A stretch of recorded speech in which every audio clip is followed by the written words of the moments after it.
اگر کسی ریوڑ میں چھوڑ دیے جائیں، بکریوں کے بیچ میں چھوڑ دیے جائیں، کہا کہ وہ اتنا نقصان نہیں پہنچا سکتے جتنا ریاکاری دین کو برباد کر دیتی ہے۔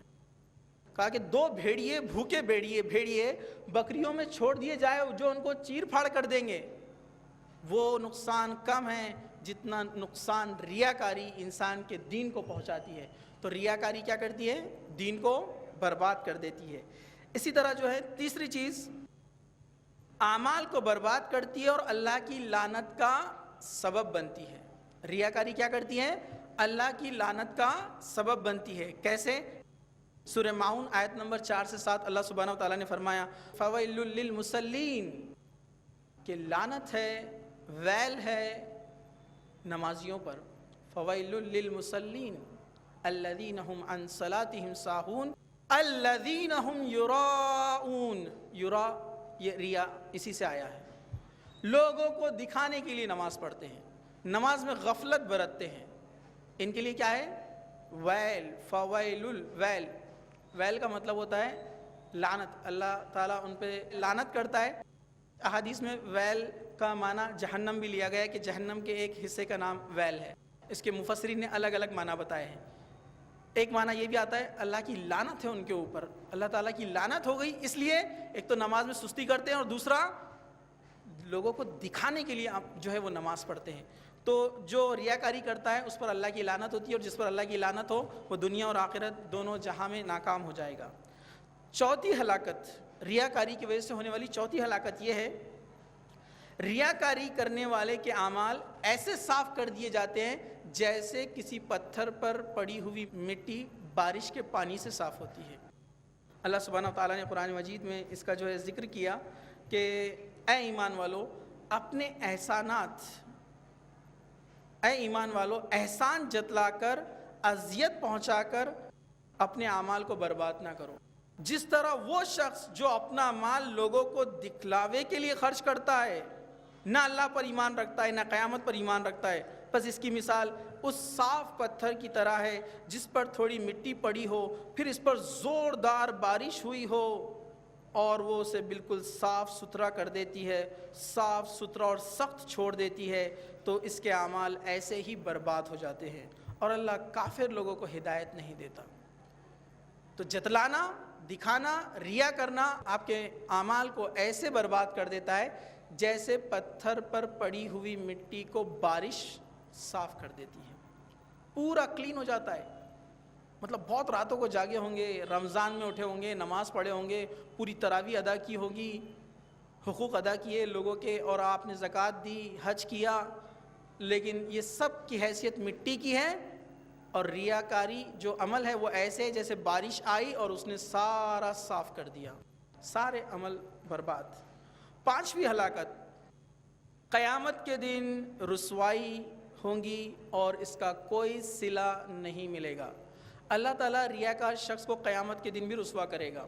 دنیا میں تو اس کو نقصان مل گیا اور اس کے اعمال برباد ہو گئے، وہ شرک میں مبتلا ہو گیا۔ اب ایک اور مزید، اب جب قیامت کے دن وہ پہنچے گا بہت سارے اعمال لے کر، اس کو لگ رہا ہوگا کہ میرا اکاؤنٹ بہت اچھا ہے، بہت نیکیاں کمایا میں نے، بہت سارے اعمال کر لیا، وہ خوشی خوشی آئے گا۔ جب وہ خوشی خوشی قیامت کے دن آئے گا، آپ کو پتہ ہے اللہ سبحانہ وتعالیٰ کیا کہے گا؟ چند لوگ ایسے ہوں گے جن کے حالات بہت برے ہوں گے، آپ کو پتہ ہے، کیونکہ وہ امید کچھ اور کر رہے ہوں گے لیکن ملے گا کچھ اور۔ جیسے بدعتی لوگ امید سے آئے ہوں گے کہ انہوں نے ثواب کے کام کیے لیکن وہ بدعت تھی، قیامت کے دن کوئی بدلہ نہیں، فرشتے مار کے نکال دیں گے، حدیث آپ نے سنی ہے۔ اسی طرح سے ریاکار لوگوں کا معاملہ بھی ویسے ہی ہونے والا ہے، ٹھیک ہے۔ اسی طرح جو لوگوں کے حقوق مارتے تھے ان کی بھی جو امید رہیں گی ایک دم اس کے اپوزٹ ہونے والا ہے، سوچ کر آئے تھے بہت نیکیاں ہیں لیکن لوگوں کے حق مارے تھے اس لیے ان کی نیکیاں اٹھا کر دوسروں کو دے دی جائیں گی۔ ویسے ہی ریاکار لوگوں کا بھی معاملہ ہونے والا ہے۔ ریاکار لوگوں کا کیا معاملہ ہونے والا ہے؟ جب وہ آئیں گے خوشی خوشی قیامت کے دن کے کچھ اچھا صلہ ملنے والا ہے، اللہ سبحانہ وتعالیٰ کہے گا اذهبوا الى الذين كنتم تراؤون في الدنيا، کیا کہے گا اللہ سبحانہ وتعالیٰ؟ چلے جاؤ ان لوگوں کی طرف جن کو تم دکھانے کے لیے عمل کرتے تھے، دوست کو، فیملی والوں کو، بیوی کو، بچوں کو، رشتہ داروں کو، پڑوسیوں کو، اپنے اپوننٹس کو، کس کو بھی، جس کو تم دکھانے کے لیے عمل کرتے تھے، اللہ تعالیٰ کہے گا جاؤ ان کے پاس جاؤ جن کو دکھاتے تھے، اور کیا کہے گا اللہ سبحانہ وتعالیٰ؟ اور جاؤ ان سے جزا لے لو۔ کچھ دے سکتے اگر ہوں گے وہ تو ان سے بدلہ لے کر آؤ، کیا دے سکتے ہو؟ اور قیامت کے دن تو سارے لوگ پریشان رہیں گے. لوگ کیا، انبیاء پریشان رہیں گے. انسان کس سے جا کر اپنا جزا لے گا؟ کسی سے بھی نہیں لے سکتا. تو کیوں ہم لوگوں کو دکھانے کے لیے عمل کریں جبکہ کوئی آپ کو اس کا صلہ نہیں دینے والا ہے، اللہ اس کا صلہ دینے والا ہے. تو جو لوگ لوگوں کو دکھانے کے لیے عمل کرتے تھے، قیامت کے دن اللہ تعالیٰ ان کو بہت رسوا کرے گا. اللہ سبحانہ تعالیٰ ان کو کہے گا جاؤ ان سے اپنا اجر لے لو. جن کو دکھانے کے لیے دنیا میں کرتے تھے، اچھی نماز ادا کرتے تھے، لوگوں کو دکھانے کے لیے صدقات کرتے تھے، تو جاؤ ان سے لے لو. تو یہ انسان اس وقت جو ہے کوئی کسی کو نہیں دے سکتا اور اس کی رسوائی بھی ہوں گی اور بدلہ بھی کچھ نہیں ملے گا. یہ مسلم شریف کی شرائط پر مسند احمد میں حدیث کو نقل کیا گیا ہے. ٹھیک ہے. اس کے بعد جو ہے چھٹی ہلاکت، ریاکاری انسان کو دنیا میں بھی حقیر بنا دیتی ہے، اور یہ نبی کریم صلی اللہ علیہ وسلم کے الفاظ ہیں. کیا فرمایا اللہ کے رسول صلی اللہ علیہ وسلم نے؟ جس شخص نے اپنا عمل لوگوں کو سنانے کے لیے کیا ہو، کوئی بھی عمل لوگوں کو دکھانے کے لیے کیا ہو، تو اللہ تعالیٰ بھی مخلوق کے کانوں میں یہ بات پہنچا دیتا ہے کہ یہ آدمی ریاکار ہے، اسے ذلیل اور رسوا اور حقیر کر دو. اللہ تعالیٰ کرتا ہے اسے، اور اللہ تعالیٰ جس چیز کو کرنے پر آئے اسے کون روک سکتا ہے؟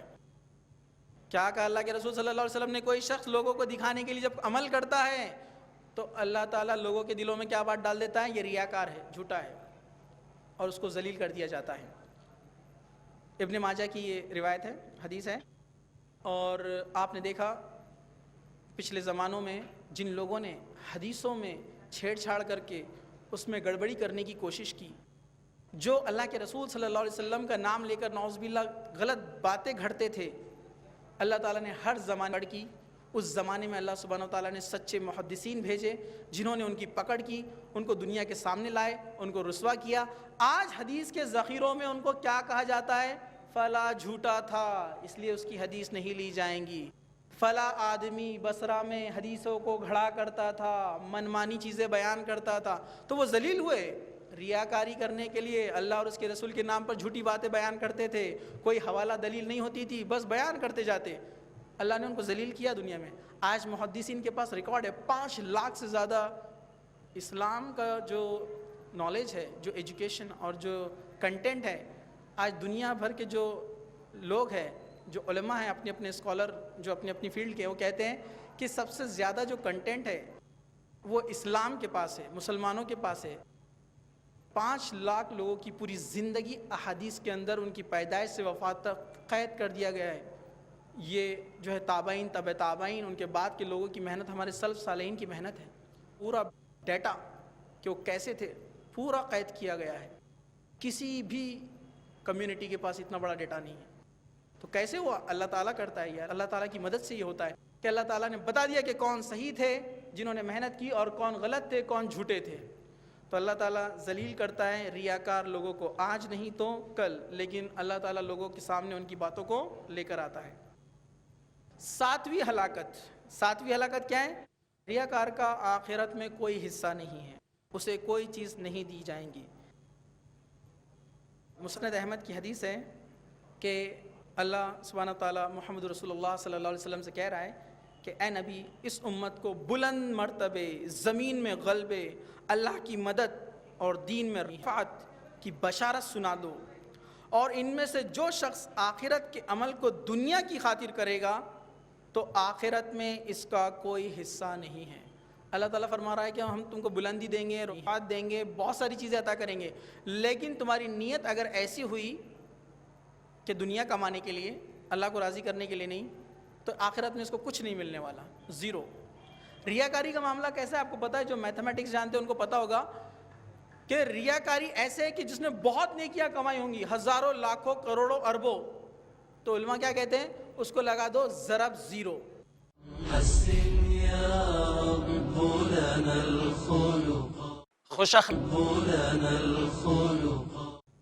ریاکار کا معاملہ کیسا ہے؟ بہت نیکیاں کی ہوں گی، اربوں کھربوں، لیکن ریاکاری کر دیا تو کیا کرو؟ اس کو انٹو زیرو لگا دو، مطلب پورا اکاؤنٹ نیل، زیرو، ختم، کوئی ثواب نہیں. یہ ریاکاری ہے. ریاکاری کا رزلٹ ایسا ہونے والا ہے، کتنے بھی عمل کیا ہوگا ضرب زیرو، آنسر کیا آتا ہے؟ زیرو، کچھ بھی نہیں.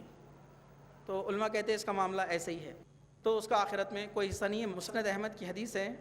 اسی طرح جو ہے 8ویں ہلاکت، ریاکاری گمراہی میں اضافہ کرتی ہے۔ مطلب کوئی ریاکاری کرنے پر اتر آیا ہے اور توبہ کی نیت بھی نہیں ہے اور سدھرنا بھی نہیں چاہتا، اللہ تعالیٰ اس کو وہاں اسٹاپ نہیں کرتے اور اس کو ریاکاری میں اور گمراہی میں بڑھاتے ہیں۔ اللہ سبحانہ وتعالیٰ نے سورہ بقرہ آیت نمبر 9 اور 10 میں فرمایا فی قلوبہم مرض فزادہم اللہ مرضا، کہ ان کے دلوں میں بیماری تھی، یہ ریاکاری کی بیماری دکھلاوا کرتے تھے منافقین لوگوں کے لیے، تو اللہ تعالیٰ ان کی بیماری میں ان کو اور بڑھاتا چلا جاتا ہے اور ان کے لیے عذاب علیم ہے، دردناک عذاب ہے۔ اللہ تعالیٰ نے قرآن مجید میں کافروں کے لیے عذاب عظیم کہا اس سے پہلے کی آیتوں میں کہ ان کے لیے بڑا عذاب ہے، لیکن منافقین کے لیے کیا کہا ہے؟ عذاب علیم، دردناک عذاب ہے، کیونکہ دھوکہ دیتے تھے نا، اس وجہ سے۔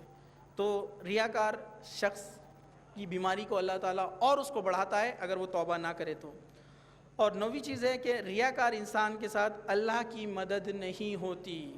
وہ سوچتا ہے کہ لوگوں کو خوش کروں گا عمل کر کے، فلاں کام بن جائے گا، ایسا نہیں ہوتا۔ اور جہاں اللہ کی مدد نہیں ہے، پورے انسان مل کر بھی مدد کرنا چاہے تو مدد نہیں ہو سکتی۔ اللہ کے رسول صلی اللہ علیہ وسلم نے فرمایا اللہ تعالیٰ اس امت کی مدد فرمائے گا ضعیف لوگوں کی دعاؤں سے، ضعیف لوگوں کی دعاؤں سے دوسرے نمبر پر ہے، اور ان کی نمازوں سے اور ان کے اخلاص سے۔ تو آخری میں جو بات کہی گئی ہے وہ ہے اخلاص کے تعلق سے، یعنی وہ خالص اللہ کے لیے جب عمل کریں گے اللہ تعالیٰ ان کی مدد کرے گا۔ تو یہ 9 چیزیں تھیں جو انسان کے سارے اعمال کو برباد کر دیتی ہے، یہ سب ریاکاری میں شامل ہے۔ میں مختصر سا اس کو بتا دوں کہ یہ ہلاکتیں کون کون سی ہیں۔ پہلی جو ہے ریاکاری کرنے کی وجہ سے انسان جو ہے شرک میں مبتلا ہوتا ہے۔ دوسرا، انسان جب ریاکاری کرتا ہے تو اس کا دین برباد ہو جاتا ہے۔ تیسرا، جب انسان ریاکاری کرتا ہے تو اللہ تعالیٰ کی لعنت کا مستحق بن جاتا ہے۔ چوتھا، جب انسان ریاکاری کرتا ہے تو اس کے اعمال ایسے صاف کر دیے جاتے ہیں جیسے پانی مٹی کو صاف کر دیتی ہے۔ اور پانچواں، ریاکار انسان قیامت کے دن ملامت زدہ ہوگا، اللہ تعالیٰ جو ہے اس کو ذلیل اور رسوا کر دے گا۔ چھٹا ہے، ریاکاری دنیا میں ہی انسان کو حقیر بنا دیتی ہے۔ ساتواں، ریاکاری کرنے والے کا آخرت میں کوئی حصہ نہیں ہے۔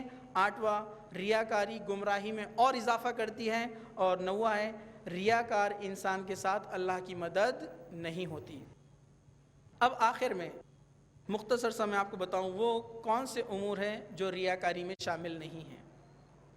کسی آدمی کی تعریف کی جائے، اس کی خواہش مگر اس تعریف کی نہ ہو، مطلب وہ نہیں چاہتا تھا کہ لوگ اس کی تعریف کریں لیکن لوگ کر رہے ہیں، تو یہ اللہ کا فضل ہے، یہ ریاکاری نہیں ہے۔ اس کا کام ہے کہ وہ اللہ کا ذکر کرے، اور جو شخص اس کی تعریف کر رہا ہے اس کو بھی اس بات کا احساس دلائے کہ یہ سب کچھ اللہ کے فضل سے ہے۔ مخلص بندوں کو دیکھ کر ہم بھی عبادت میں بڑھے، یہ بھی ریاکاری نہیں ہے۔ آپ نے دیکھا کسی کو بہت عبادت گزار ہے، کوئی عالم ہے، کوئی شیخ ہے، ہم نے دیکھا ان کو بہت نیک کام کرتے ہیں، اچھے اعمال کرتے ہیں، ان کو دیکھ کر ہم بھی اپنی عبادتوں میں اضافہ کرتے ہیں، تو یہ ریاکاری نہیں ہے۔ اچھے لباس، اچھے جوتے پہننا یہ ریاکاری نہیں ہے، لیکن شرط یہ ہے کہ کوئی انسان اچھے لباس اور اچھے جوتے پہن کر دوسروں کو حقیر نہ جانے، ٹھیک ہے۔ چوتھا، جہاں پر کنجوسی عام ہو جائے وہاں پر دکھا کر صدقہ اور خیرات کرنا یہ ریاکاری نہیں ہے، تاکہ لوگوں کو بھی رغبت ملے۔ جہاں پر لوگوں نے سنت اور نوافل کو بالکل ہی ترک کر دیا، ان کو دکھانے کے لیے وہاں پر سنت اور نوافل کا ادا کرنا، لیکن اس کو ہمیشہ کا معمول نہ بنانا، لیکن دل میں یہ خیال رکھنا کہ یہ میں عمل اس لیے کر رہا ہوں کہ لوگوں میں رغبت پیدا ہو، ٹھیک ہے، تو یہ بھی ریاکاری میں شامل نہیں ہوگا۔ اسی طرح جو ہے گناہوں کو چھپانا، انسان اپنے گناہوں کو چھپاتا ہے، یہ ریاکاری نہیں ہے۔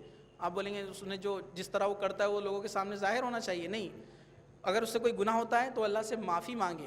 ہاں، ہرگز اس کا مطلب یہ نہیں کہ گناہ چھپ کر کرتا رہے اور سامنے ظاہر کچھ اور کرتا رہے، تب وہ ریاکاری ہو جائیں گی۔ لیکن کوئی گناہ اس سے ہو گیا پاسٹ میں، لیکن اب توبہ کر لیا، اب لوگوں کو بتانے کی ضرورت نہیں ہے، کیونکہ حدیث بھی ہے کہ جو انسان اکیلے میں جو تنہائی میں گناہ کیا اور اس نے اللہ سے توبہ کی، اللہ نے اس پر پردہ ڈال دیا، تو اسے یہ بات اس کے لیے گوارا نہیں ہے، درست نہیں ہے کہ وہ لوگوں کے سامنے اس کو ظاہر کرے، ٹھیک ہے۔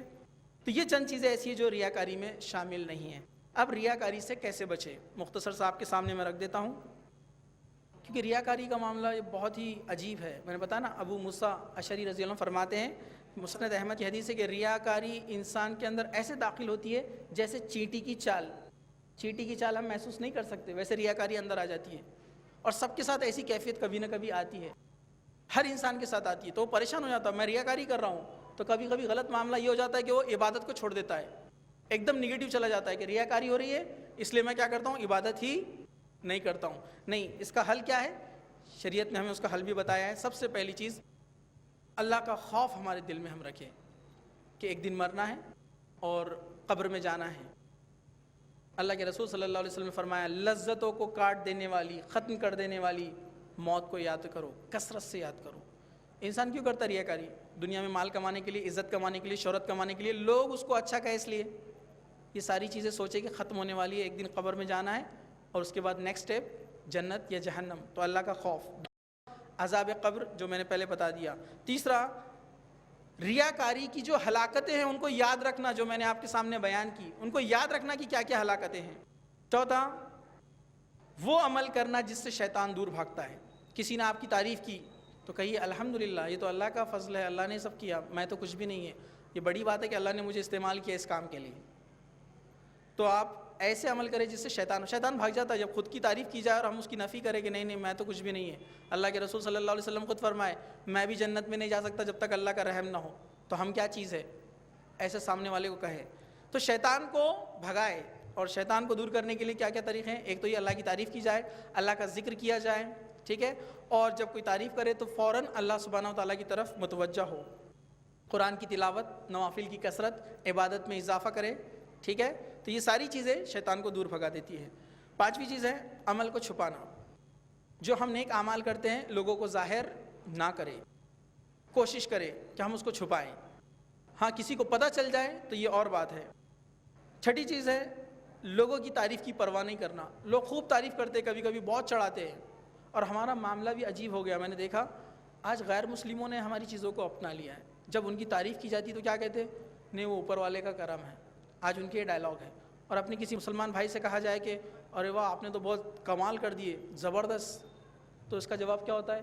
اپنی بات ہی جیسی ہے، اپن ہے جیسے، برابر ہے کہ نہیں؟ تو یہ کیا ہو گئی ہے؟ یہ ریاکاری ہو گئی. تو اس کو دبائے. آپ جب بھی اپنی تعریف ہو تو کیا کرے؟ اس کو دبائے کہ نہیں بھائی یہ اللہ کا فضل ہے، اس نے کام لے لیا، بہت بڑی بات ہے، ورنہ میری کیا حیثیت. مجھ سے اچھے اور اعلیٰ قسم کے لوگ اس دنیا میں رہتے، اللہ نے مجھ سے کام لیا. تو اس چیز کو دبائے، شیطان کو بھگائے. اور کثرت سے دعا کرتے رہے جو حضرت ابو موسیٰ اشعری رضی اللہ عنہ نے بتائی، اللہ کے رسول صلی اللہ علیہ وسلم سے جو ثابت ہے، مسند احمد کی حدیث ہے. وہ ہمیشہ اللہ کے رسول صلی اللہ علیہ وسلم دعا کیا کرتے تھے اللہم انک نعوذ بک ان نشرک بک شیئا. اے اللہ میں تجھ سے ہر شرک سے جو ظاہر ہے ذرہ برابر کیوں نہ ہو اس سے پناہ چاہتا ہوں تیری. نعلمہ جسے میں جانتا ہوں، ونستغفرک لما لا نعلم اور ہر اس گناہ سے بھی میں جو ہے تیری پناہ مانگتا ہوں جسے میں نہیں جانتا.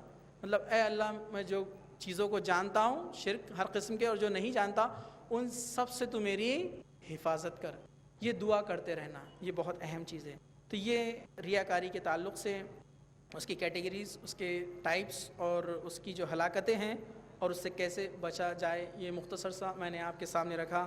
اللہ سبحانہ و تعالیٰ سے دعا ہے کہ اللہ سبحانہ و تعالیٰ مجھے اور آپ کو اور ہم سب مسلمان بھائی بہنوں کو، ہم سب کو جو ہے اس بری بیماری سے محفوظ رکھے. ریا کو ذرہ برابر بھی ہمارے دل میں نہ آنے دے. اللہ سبحانہ و تعالیٰ جب تک ہم کو زندہ رکھے، اسلام پر زندہ رکھے، خاتمہ ہمارا ایمان پر ہو. وآخر دعوانا الحمدللہ رب العالمین. سبحان ربک رب العزۃ عما یصفون وسلام علی المرسلین والحمدللہ رب العالمین.